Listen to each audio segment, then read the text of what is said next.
Hey everybody, this is Ryan McClanahan with HistoryThroughCards.com. I hope you're all doing very well today.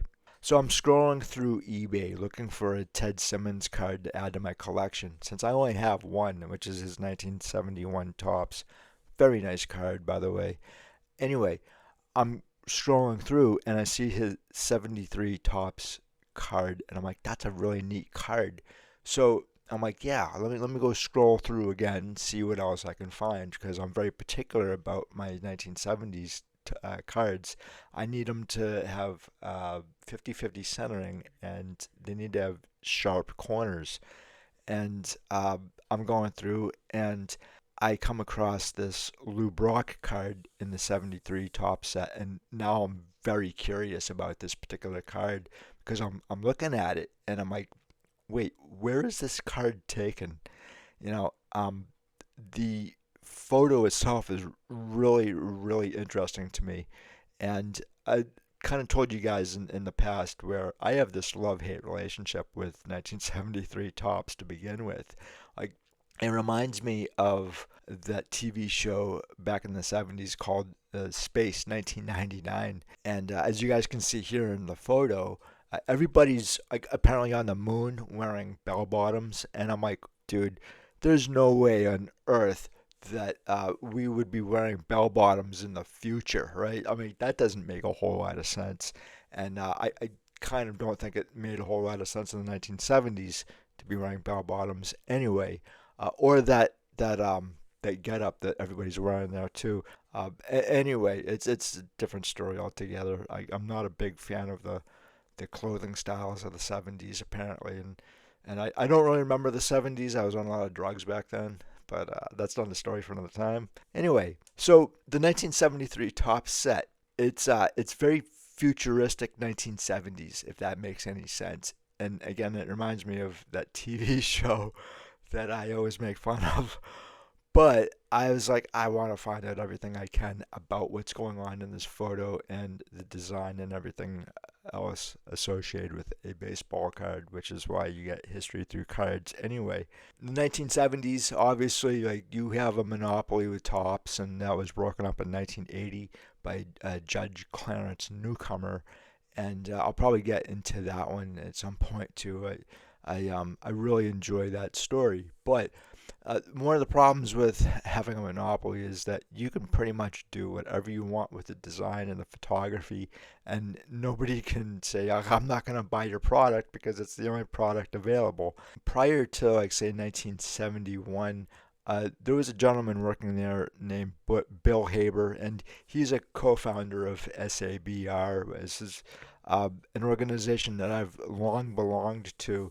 Bill Haber did a lot of research into the photos and who the players were.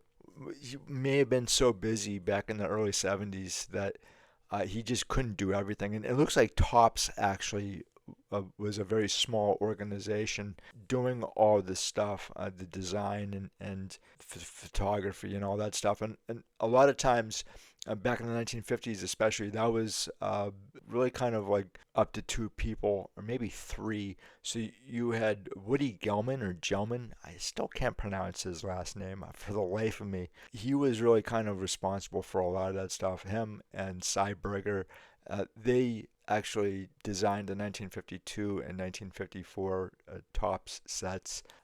By this time, though, Bill Haber was, I think, responsible for a lot of that stuff, especially the text on the back of the cards and the research going into all that stuff, what was going on with the player at the time.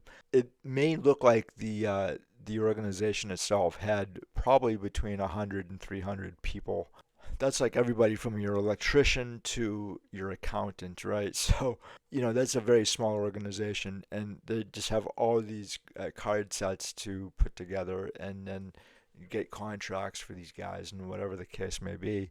So, in 1971, it looks like they hired a guy named Doug McWilliams, and he did a lot of the photos for this particular set, and he was actually based in Oakland at the time. And you do actually have about 200 photos in this particular set that were taken at Shea Stadium, Yankee Stadium, or Oakland Coliseum.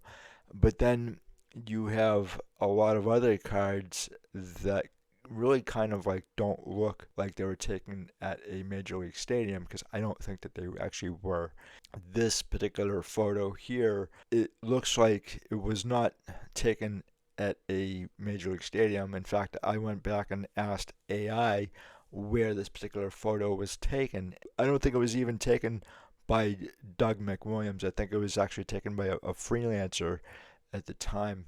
AI came back and said that it was taken at Busch Stadium, and I'm like, and no, that doesn't look like Busch Stadium at all. Nothing about it appears to look like Busch Stadium. So then I was like, okay, I gotta like kind of do a deep dive here and look into this and find out what is going on here, because the back of the photo here in the background, there's a very interesting building. It's not in or near Busch Stadium at all. I kind of found out that the photo itself was taken at a very interesting and quite historical minor league field. So I'm gonna actually tell you guys a little bit more about that.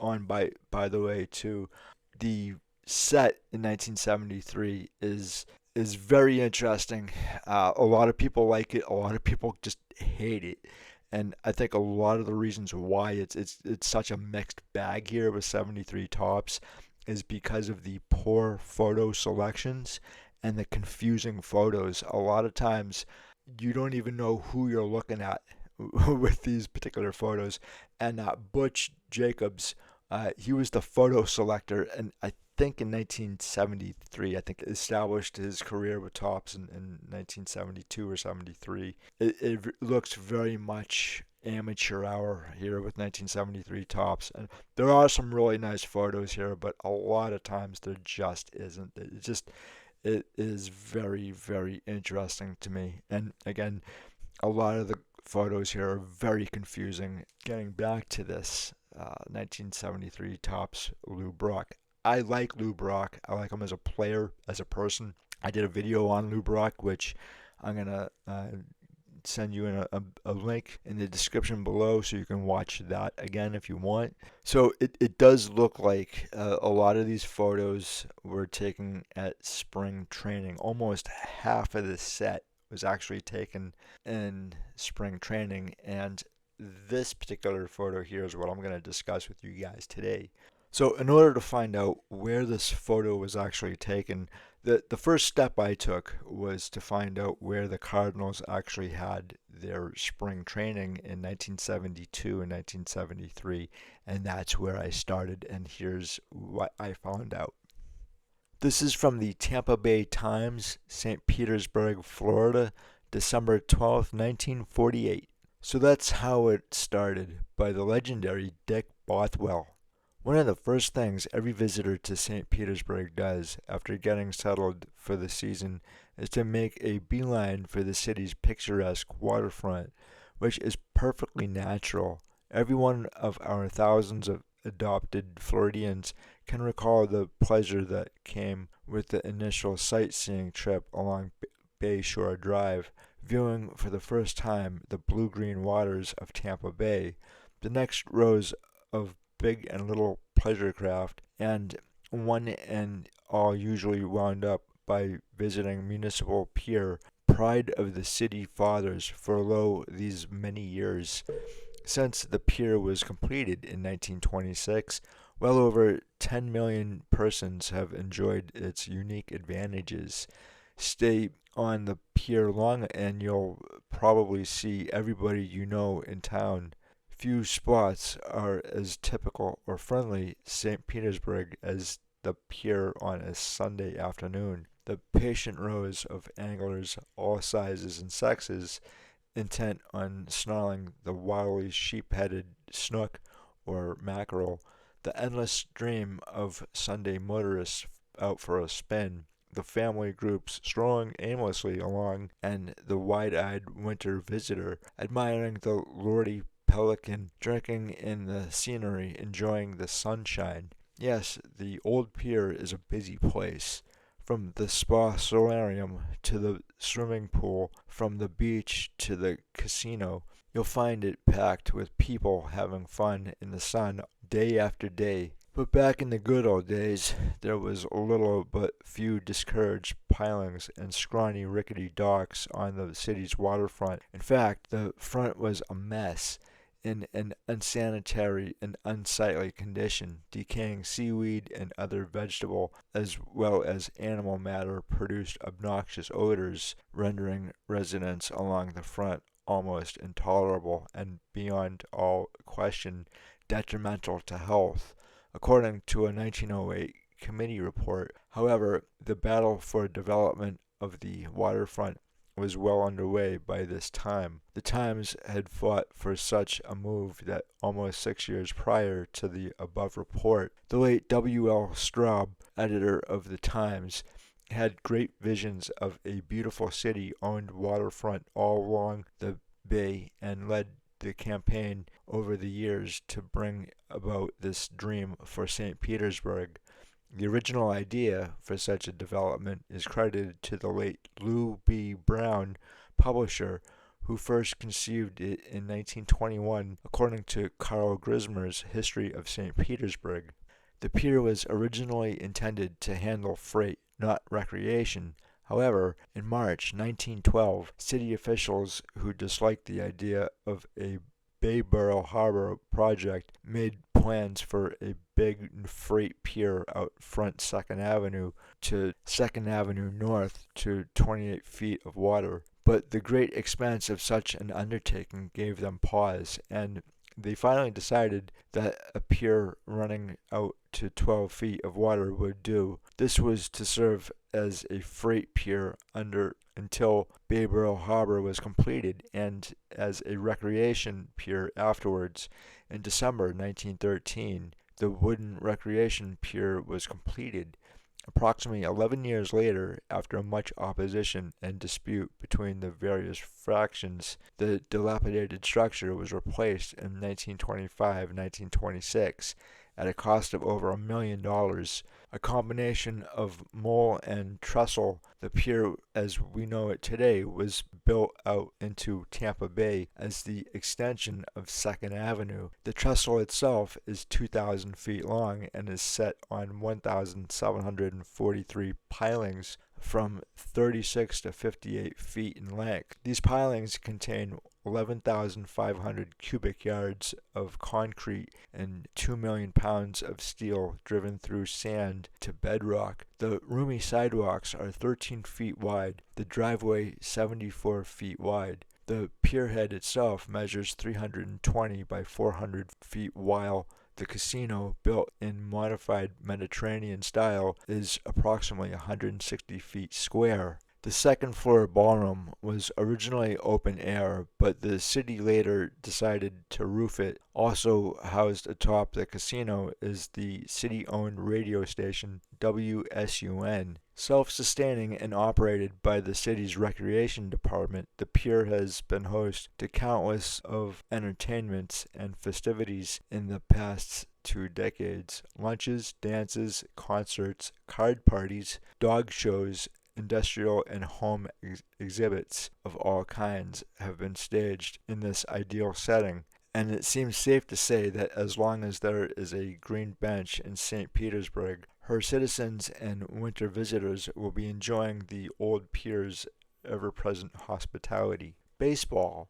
Among the strongest attractions that St. Petersburg has to offer the sports-minded visitor is the exciting whirl of training and exhibition games that occur each spring when the green turf of local ballparks sprouts big league uniforms. Over the 2 decades, knowing fans have perched on sunny bleachers to watch nationally known athletes iron out winter kinks and to speculate wisely on each team's chances for a pennant. In fact, the city's residents have come to regard the St. Louis Cardinals and New York Yankees as St. Petersburg ball clubs first and foremostly, and the team returned that sentiment with interest.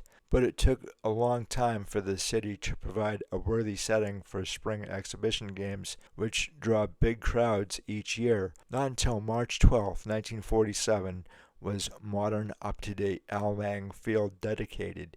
Let's look at the horsehide history behind this profitable and spectacular spring attraction. St. Petersburg's first ball team was of the sandlot variety, organized shortly after the turn of the century, says historian Karl Grismer. It wasn't much of a team, but it managed to hold its own against other amateur teams from nearby towns. Games were played on vacant lots south of the railroad tracks. In the fall of 1908, the city's first honest-to-goodness ball yard was established on the northeast side of Mirror Lake. This rough-hewn park was dedicated October 29, 1908, with a game between the barnstorming Cincinnati Reds and the St. Petersburg Saints. The Reds, forerunner of many big league teams to come, won handedly 7-0. In 1911, Mirror Lake went on a rampage, followed and ruined the field.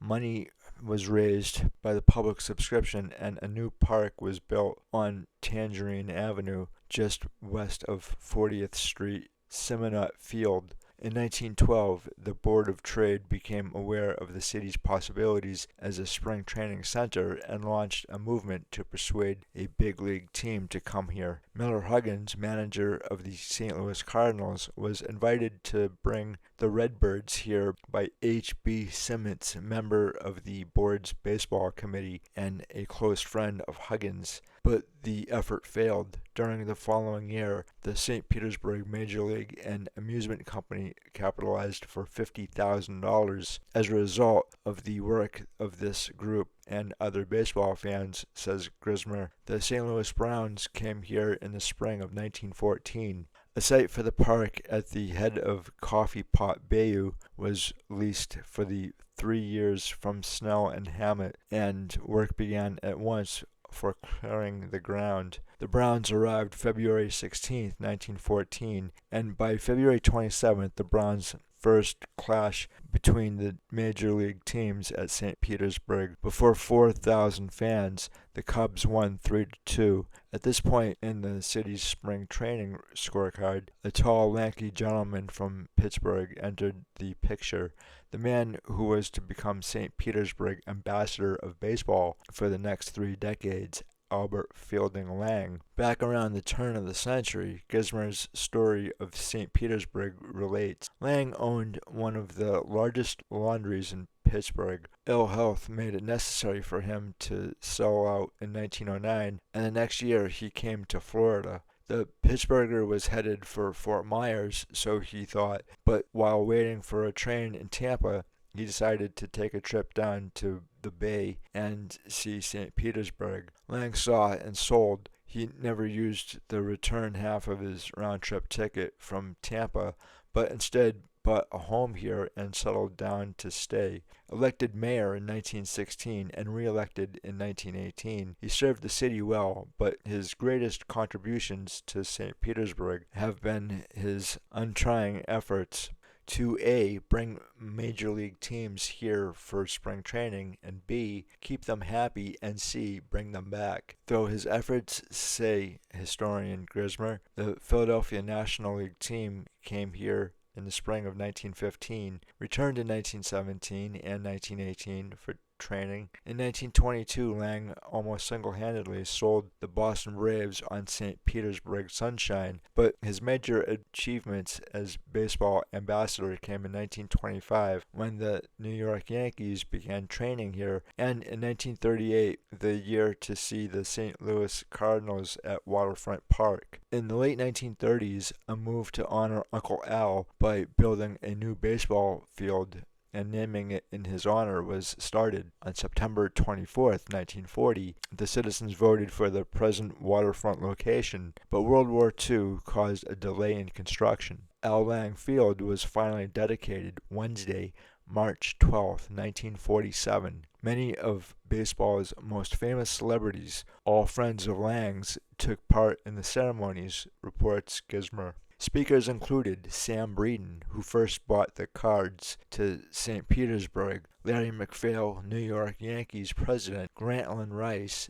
Dean of American Sports Writers, Will Hardage, president of the American League, and Mayor George L. Patterson, under whose administration the field was built. A.B. Happy Chandler, baseball's commissioner, formally dedicated the field. Al Lang expressed appreciation and introduced two of baseball's all-time greats, Honus Wagner, famed shortstop, and Ed Barrow, who brought the first Yankee team to St. Petersburg. William F. Davenport, Chamber of Commerce manager, acted as master of ceremonies. And to christen the field, the Cards played the Yankees and won 10-5 before 7,706 fans. All in all, it was quite a day and quite a different scene from those early sub-team sandlot games from the 1900s. In baseball, as in every phase of the city's growth, foresight and enterprise are paying off royally, with the ever brighter future still ahead.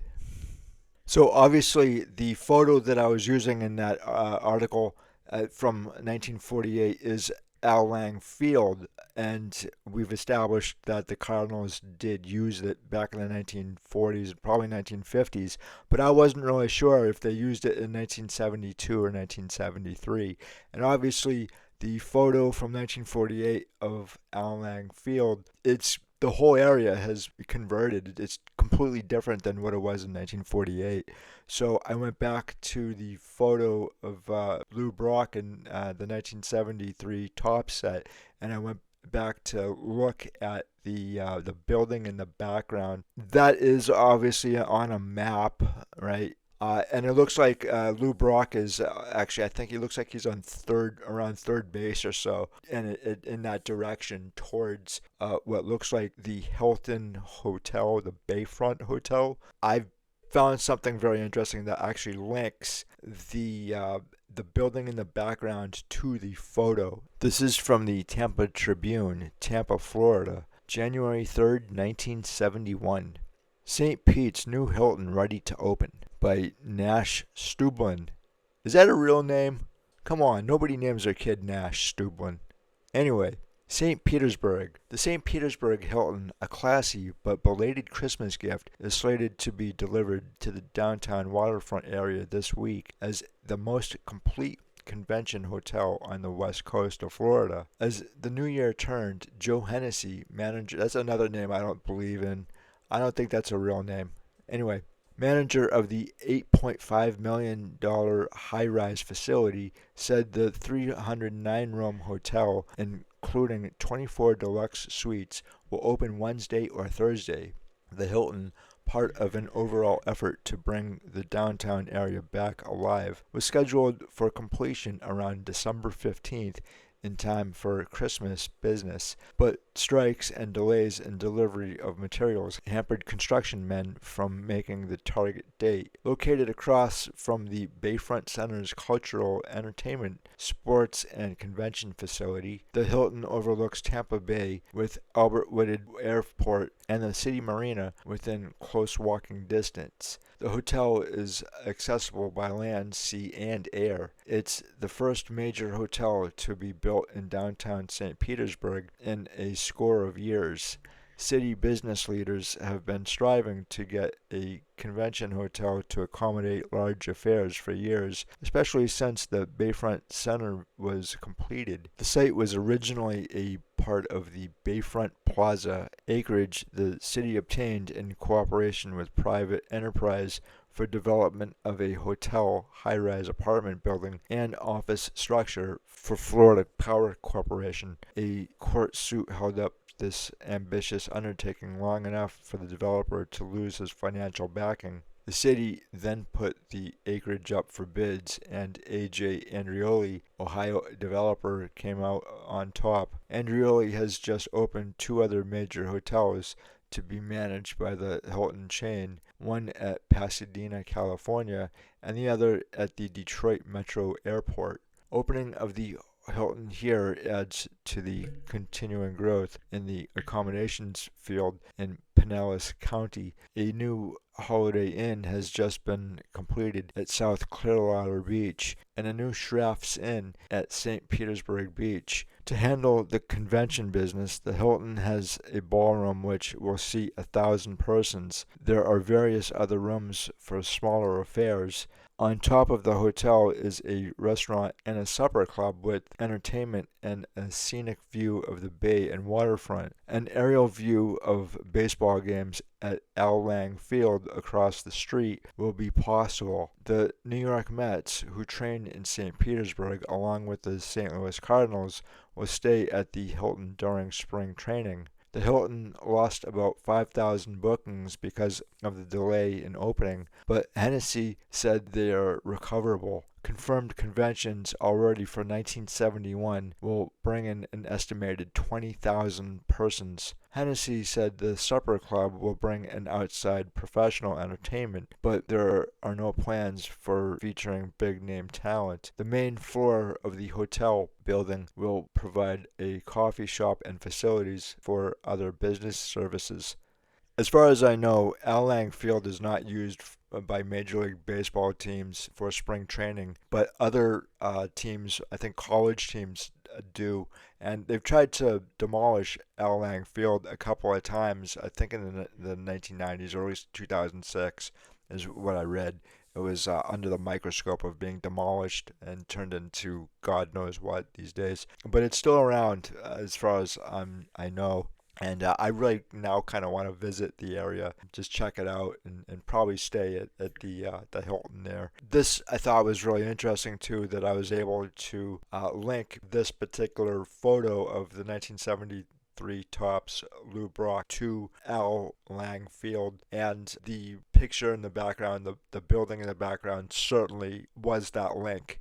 So again, guys, thank you so much for stopping by. I greatly appreciate it. I'd love to hear what you have to say in the comment section below. And until the next time, I will talk to you later. Have a good one. Bye.